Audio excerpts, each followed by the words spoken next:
Can you provide us your full name, what lodge you are from, and how long you have been a member of C.A.C.A.? Yeah, my name is Alan Lai.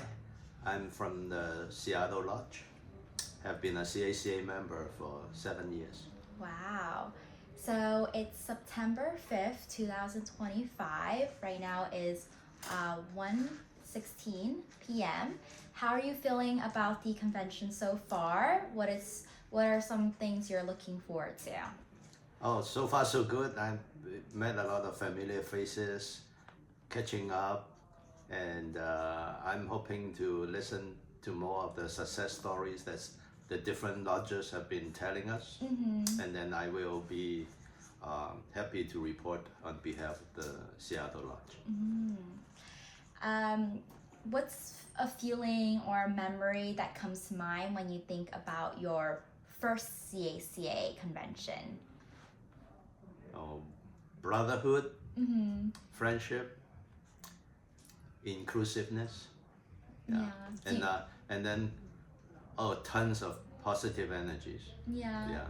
Do you remember what year it was when you went to your first C.A.C.A.? The first one was 2 years ago when I went to Las Vegas. Okay. Why did you first decide to join C.A.C.A. and what motivates you to continue your involvement today?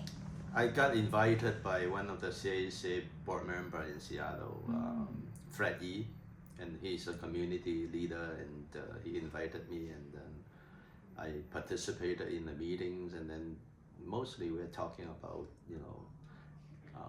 speaking on behalf of our people, speaking for the underprivileged, and looking for social justice, a better balance of everything. So that's really what I am into too. Great. If you're a member of various nonprofits or community organization, what is it about your C.A.C.A. community and your involvement that stands apart from those organizations?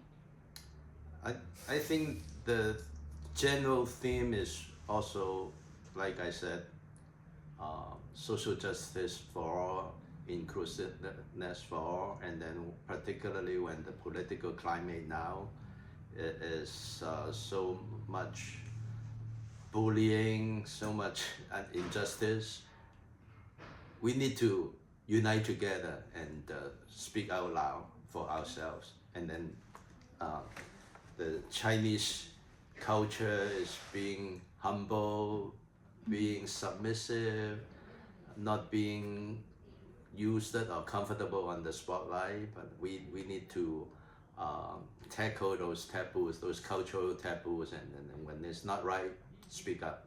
Otherwise, nobody would listen to us. That is really well said. What historic or personal events do you credit for inspiring your involvement in C.A.C.A., in civil rights, in advocacy, or others?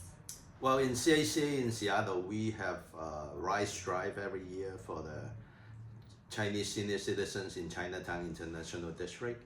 And then we don't just give out culturally appropriate food to the Chinese community.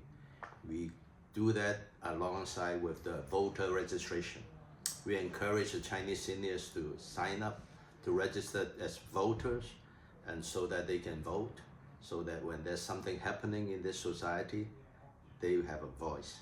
So I'm a certified court interpreter in Cantonese and Mandarin, so I make sure that I'm always there and line up with my fellow interpreters to interpret for them. So the forms are all very much all in English, and then we explain to them, help them to fill out the form, and then walk them step by step as to how to vote, and close by where we give out food.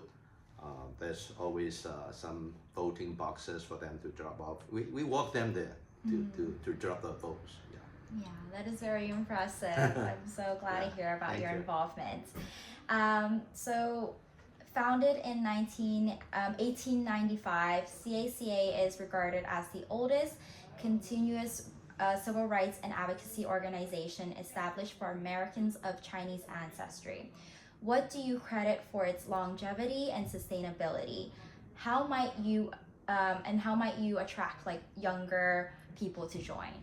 That is something that is challenging for Seattle Lodge too. That was something that in a recent monthly meeting I talk about. Maybe when there's a chance that we work with educators, teachers, professors, they have the easiest access to the students, to the younger folks, and then try to encourage them to be part of our board member. And then when they have the more easy access to the students, if they can put a little bit of time to design some of the academic, say, courses or projects as part of the curriculum to get the young people, hey, you help out, you get some credits for this course, and I think that would be eventually a very good win-win situation. No, I think that's a great solution. What accomplishments of C.A.C.A are you most proud to have witnessed or been part of? I think I'm really humbled today being in the C.A.C.A San Francisco, the national headquarters, looking at so many laws are written in because of our pioneer C.A.C.A members who do it, like the naturalized citizens can bring their wives in. I was upstairs in the exhibits, even though it passed in, was it 1930, but it takes another 20 some years of our persistence before the law is being carried out, being implemented. Sometimes, fighting for the law is important, but even after it's written into the law, we still need to, we cannot be complacent. We need to follow up. Hey, the law is there. Are you guys doing it? Are you guys following it? If you're not, I'm on your case. That we need to do that. I think our ancestors, our pioneer heroes have just done that. Really well said. Last question. What advice would you give to the next generation of members who want to carry on the mission of C.A.C.A? A simple proverb in Chinese and in the Western culture, union is strength. 團結就係力量. Repeat that, please. 團結就是力量. In Mandarin, 團結就是力量. Yeah, really well said. My grandparents always say that as well. Yes. Well, thank you so much, Alan, for our interview. I really appreciate you taking the time today. You're most welcome. Thank you for volunteering. Thank you for interning. We need young energies like yours. Thank you. Yeah.